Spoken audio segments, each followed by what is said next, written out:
Hi, mystery readers. This is Alexandra Amor with It's a Mystery Podcast. I'm here today with Kim Hunt Harris. Hi, Kim. Hello. How are you? I'm good. I'm excellent. How are you? I'm very well, thank you. I see it's hot there in Texas today. It is hot here in Texas today. In fact, we've had a string of 100 plus degree days for I'm not sure how long now, but for too long. But of course, it's nothing out of the ordinary. No. But there are some clouds building up, and we have a chance of rain, and that's always welcome here in West Texas. Rain, we take it any chance we can get it. So keep your fingers crossed. That always helps bring the temperature down and makes everybody happy too. So Yes, good. Absolutely. We will keep our fingers crossed for you. all right. So let me give you, or let me give our listeners a little bit of introduction. Kim Hunt Harris is the award-winning author of the Trailer Park Princess comic mystery series. Kim knew she wanted to be a writer before she even knew how to write. She loves to not only make her readers laugh and entertain them with a good mystery, but also to examine the issues that everyday people face. Issues like faith and forgiveness, perseverance, I always have trouble with that word, and tolerance. Set in Lubbock, Texas, this mystery series features a cast of quirky characters, outrageous situations, a drama queen of a dog, and from time to time, a tear or two. Kim lives with her husband of more than 30 years and two teenage children in Lubbock, Texas. So why don't we start why don't you tell us about Salem? And she's described on your website and on Amazon as a bit of a hot mess. So tell us Well, about her. Salem is a hot mess. She's been so much fun to write, but well, first of all, she's a recovering alcoholic, which is not funny, but she has such a great sense of humor, and so it's been fun to kind of go through these difficult situations with her, and with her kind of odd sense of humor, she's a little off kilter, and plus I do really mean things to her, she can hardly ever catch a break, but she perseveres, and her heart is in the right place most of the time, and so she is a relatively new Christian when the first book takes place, and so she's kind of learning her faith and trying to work the 12 steps, but she keeps getting brought up against these really terrible mistakes that she's made in her past, and so through the course of the book, it's a painful thing for her, but she also is given the opportunity to kind of face some of the things she's done, and get right with people that she needs to get right with, and then plus she like I said, she has such a great sense of humor, and so she grows through the process of each book, and that's been a lot of fun, and kind of something surprising for me, because I didn't really set out to do that. I just really set out to try to make people laugh and tell a good story, but gosh, these things just kind of keep coming up, and so it's a great opportunity to grow with her, and grow, as Salem faces these things, and I get a chance to kind of investigate them and think about them, and meditate on them myself, and so that's been a lot of fun. So I'm making it sound really heavy, and there are some kind of really heavy things on there, but I think if you ask anybody who's read the books, your overall impression is going to be that it's funny. It's fun to read. So it's like real life, you laugh and things happen, and Yeah. kind of the way real life is sometimes.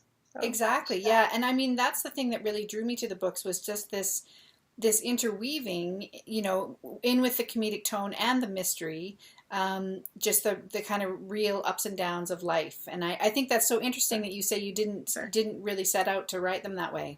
I hadn't really planned to. I wanted to write something kind of like Janet Ivanovich, because that her humor and my humor are very similar. And when I started reading those Stephanie Plum books, I was like, this is it. This is, she's paved the way. And I still kind of feel that way. One of the biggest compliments to me that I get is whenever someone compares some of the Trailer Park Princess books to a Stephanie Plum book, because that's just, I love to hear that.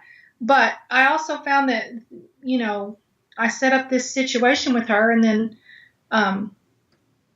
she just kind of keeps experiencing things from her past, and things that she's learned as she's struggled with sobriety, and people from her past relationships and things that I think it really gives just a more textured story, a more full story than it would have been if I had left that out. So I'm thrilled with how that's worked out. Yeah, that's great. I noticed in one of the descriptions that the first book, which is The Middle Finger of Fate, which Right. that title I just love so much, that she's 147 days sober. Right. So Right. without spoiling anything, can you tell us what was the catalyst for her sobriety? Well, she met. So she was in jail. She had been arrested for. She was in jail. She had been arrested for driving under the influence, and it was not her first time. And she really kind of had this rock bottom. She hit rock bottom as people do. As a lot of us do before we, finally face the fact that we really have to make some changes. And so she was in that moment, and Les, who is kind of a mentor character. Well, he is a mentor character in all of the books. He has this ministry where he goes to the jails, and he ministers to people who are in a bad place. And he talked to her, and he told her about Jesus, and he told her about Christianity, and she made that decision that she was going to not only get sober, but she was going to become a Christian, because she had she had kind of tried to be sober on her own before, and she knew that she needed help. And so in the books, that's only alluded to just in a very passing kind of way. And so I don't know if at some point I'm really going to write more in depth about that or not, but if the opportunity presents itself, we certainly might. We might take a little flashback to that time, but that's the background of her and Les's friendship, and when she started on her path to sobriety. Right. Okay. So. And I mean, speaking of whether or not you'll touch on that, you on your site there's a question and answer, a little interview with you, and I found the section on your writing process really interesting. Yeah. And you describe it as a jigsaw puzzle, right? And you and I'll ask you about this in a second. But it seemed like there was sort of this dip in the process where it starts out great and fun, and then it gets kind of messy and difficult. Yes. And then you come back out the other side. Right. So tell us a bit about that. Well, okay. So this is the process that I have unintentionally developed over the course of writing several books, because I always want to plot things out very carefully, and I want to follow that, and I just have never been able to make that work. And so over the past, I guess, 3 books that I've written, I just kind of accepted that this is my process. And so I call it the jigsaw puzzle, because usually I have just kind of the basics. Since I write mysteries, there's going to be a crime involved.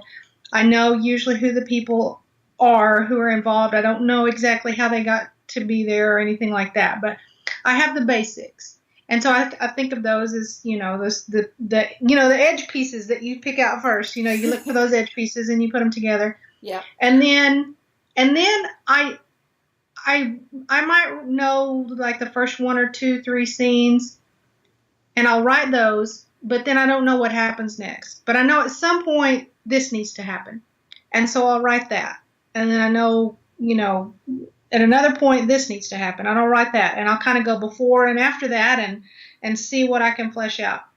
And so, and that is a fun part, because it's kind of all discovery. I'm not second guessing anything. I'm not trying to edit as I go. I'm just trying to write as much as I know how to write.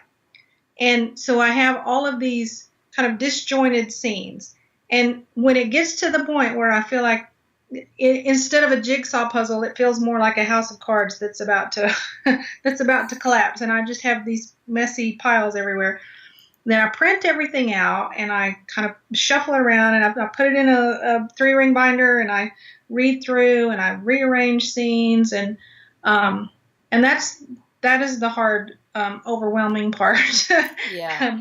But like I said, I've come to accept that this is just a process. And so when I feel like, this is just a mess that is never going to make a good book, I remind myself, yeah, you thought that last time, but it worked out okay. And you thought that the time before that, but it worked out okay.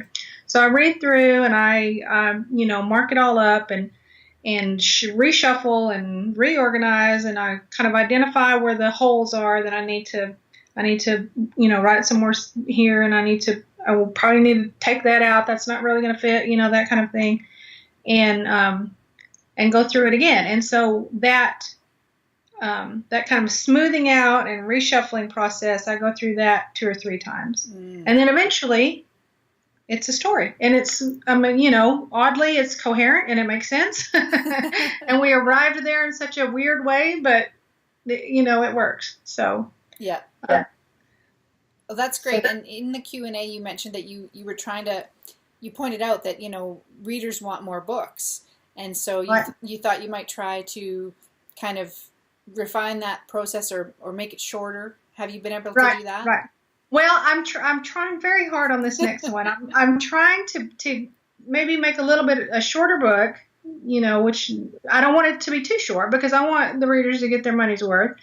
But they don't, readers I have found don't mind a 75,000 word book.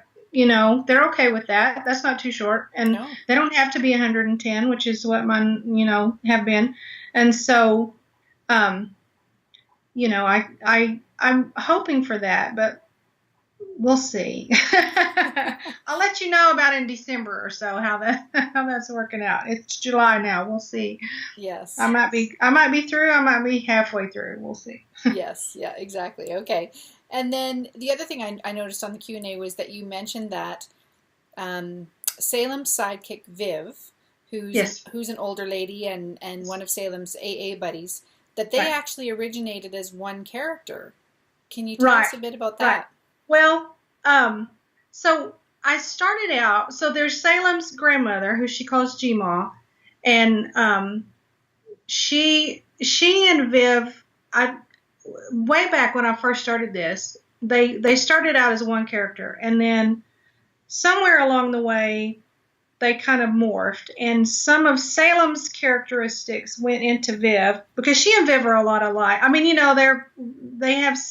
there's obviously an age difference. Salem's in her late 20s, and Viv, we don't really know, but I'm saying 80 something. She won't tell. But some of the things she's let slip make it seem like she's around 80. In her head, she's also 28. But so they play, despite the age difference, they play really well off of each other. And so what started out as 2 different characters has kind of become 3. And so G-Ma is a little, she's kind of a grump, and she has her territory all marked out, and she doesn't like anybody messing with it. And Viv is a little more free spirited. She's pretty much up for anything. So Viv has been a blast to write because she can pretty much get away with saying anything. So that's fun. Yes. So. Yeah. And does Salem have a job? I wasn't sure about that. She is a dog groomer. Oh, so she's a dog groomer by day. She works in a grooming shop, and that is based on my own life because I used to groom dogs. And so the whole time I was grooming, I thought, gosh, I should use this. The weirdest things happen in the grooming shop, just hilarious things and funny things. And dogs are so awesome. They're great. And people with their pets, how much they love them, and all the people who were frantically waiting to pick up their dog after it being gone for 3 hours, and they missed it so much. It was just, there's so much sweetness in that. And in actuality, I haven't been able to work too much of that grooming world into the stories because, of course, they're mysteries and the plot needs to be out where there are things happening. But we do see a little, a scene from time to time of Salem in the grooming shop, and those are always fun to write because I enjoyed those days, and I do sometimes miss those days of. I work in an office now, and that's great, and no one ever pees on me. So unlike like in the grooming shop, but rarely happens anymore. But I don't miss that. But I do. I miss the dogs. I miss hanging out with the dogs and playing with the dogs. So that's how Stump came to be in there. So because her drama queen dog. Salem's little drama queen dog. Yeah. Oh, that's great. And so getting back to the question of sort of the deeper threads that run through the books, and your jigsaw puzzle process. Do you find that you know ahead of time what those things are going to be, or do they show up as you're writing the story? They really show up as I'm writing the story. They just kind of come out of whatever kind of deeper questions that Salem's encountering as she goes along, and questions she has about, okay, if I say I'm a Christian, what is this? How am I supposed to feel about this? What is the right thing? And she looks to Les a lot, because Les knows a lot about the Bible and he prays a lot. And he has a very sincere, very sincere faith, and she knows that about him. And so she looks to him a lot, and then the things just kind of evolve. And I like I said, I didn't plan that, but now that it's happened 3 times with 3 books, then I've decided I'm just going to go with it. So yes, it's been a nice surprise for me. Yes, oh, that's great. And I find too, as a writer, writing about those deeper things, even if the book isn't super serious or heavy, makes it so much interesting for me, for one, as a writer. And I just feel it gives the book a bit of depth and weight that make me happy and that I appreciate when I'm reading a book. Right, exactly. And and I hear from readers that they appreciate it too. And so some of these things that we feel like are, some of these doubts we have or questions we have, or what I've learned, if I'm thinking that, and of course, that is a consideration. What Salem thinks is usually what I think, at least, one aspect of it. Maybe not, we may not have exactly the same kind of philosophy, but I can at least have an open mind, and understand where she's coming from, or I wouldn't be able to write it. But, I hear from readers, whatever we're feeling, other people are also feeling. I mean, things are so much more universal, I guess, than what I thought. And so I feel like, if I write it, it's going to speak to someone out there. And then, that's going to be a better experience for them when they're reading that book. So, and that's, I've heard from several people along those lines and read several reviews, and that's really exciting. That's really cool to hear. Yeah. So. It's always nice to get that kind of feedback. That's great. Yeah, exactly. And you mentioned you have an office job. So when do you write? When do you find time to write? Well, early in the morning, lunch break, evenings. I have a family. I have a husband and 2 kids. But my kids are a little bit older now. I've got a 13-year-old and a 16-year-old. And so I'm no longer needed to, to be on them every moment. In fact, they don't want me on them every moment. They want me out of their hair. So they're really understanding about giving me time to write. But, at this point, it's just as I can when I can. If I'm able to drag myself out of bed early in the morning, which, that's a challenge, but that's what you have to do.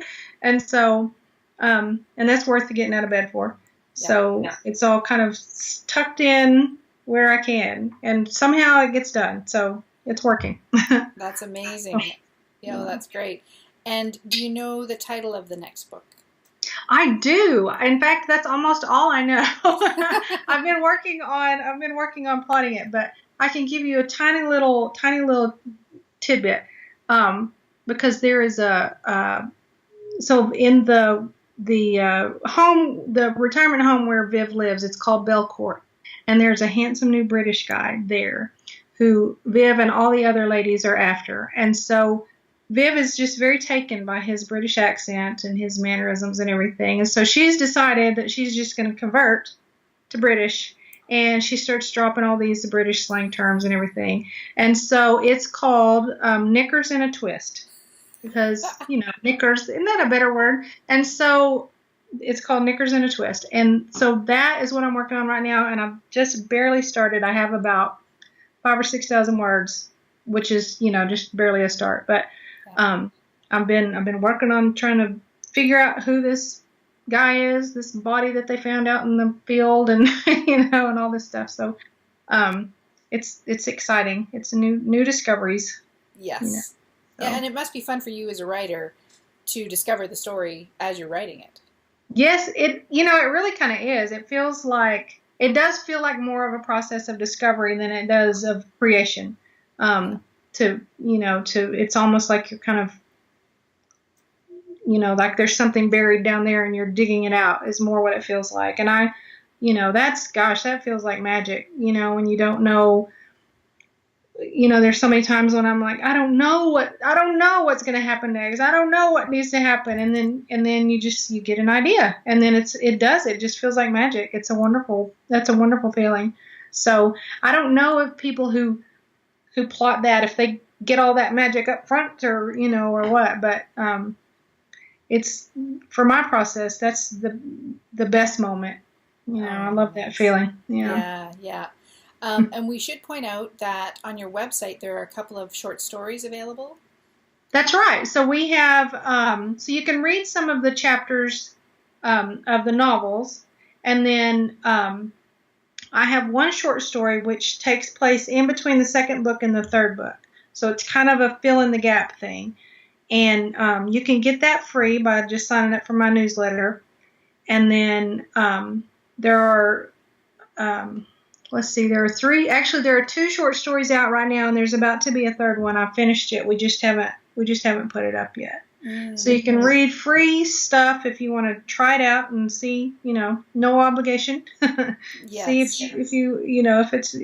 it's your kind of thing without any kind of commitment, And there's a link on my website. It's just kimhuntharris.com. Okay. And I think it says read chapters free or something like that. And so you can do that. Or like I said, sign up for my email, my newsletter, and there's a link for that on the website. And then you get a book funnel link for whatever format that you read in. You can get a Kindle file or a Nook file or whatever kind of reader people have, or just a PDF to read on your computer. You can do that too. Yeah. So. Perfect. And then the Middle Finger of Fate is, I think, 99 cents. Or at least it is right 99 cents. Yeah. It is 99 cents. And I think we're going to leave it at 99 cents, at least for a while. So it's a full novel. Mm-hmm. But I wanted to give people a chance to kind of, read the first one and see what they like, see if they like it. And then the full length books are $4.99. Right. So you get a bargain on that first one. Yes, yeah, exactly. And the second one is Unsightly Bulges. It's Unsightly Bulges. And then the third one is... It's called Caught in the Crotchfire. Caught in the Crotchfire. And That kills me. I have to thank my teenage son for that. He was about 12, I think, when he said that. But we were just, I don't even know what we were talking about, but somebody said Caught in the Crossfire, and he said, Caught in the Crotchfire? What do you mean? And I was like, that's it. There's the title. Yeah. I just need a book now to go with that. So. Yeah, I think that's the best title I've ever heard ever. Well, thank you so much, Kim. This has been so great chatting with you. I appreciate it. It's been good. I'm glad. And so I'll put a link in the show notes to your website, which is kimhuntharris.com. That's right. And people can find you there. Awesome. Well, thank you so much, and stay out of the heat. All right. Thank you. I will. Okay. Bye-bye. Bye-bye.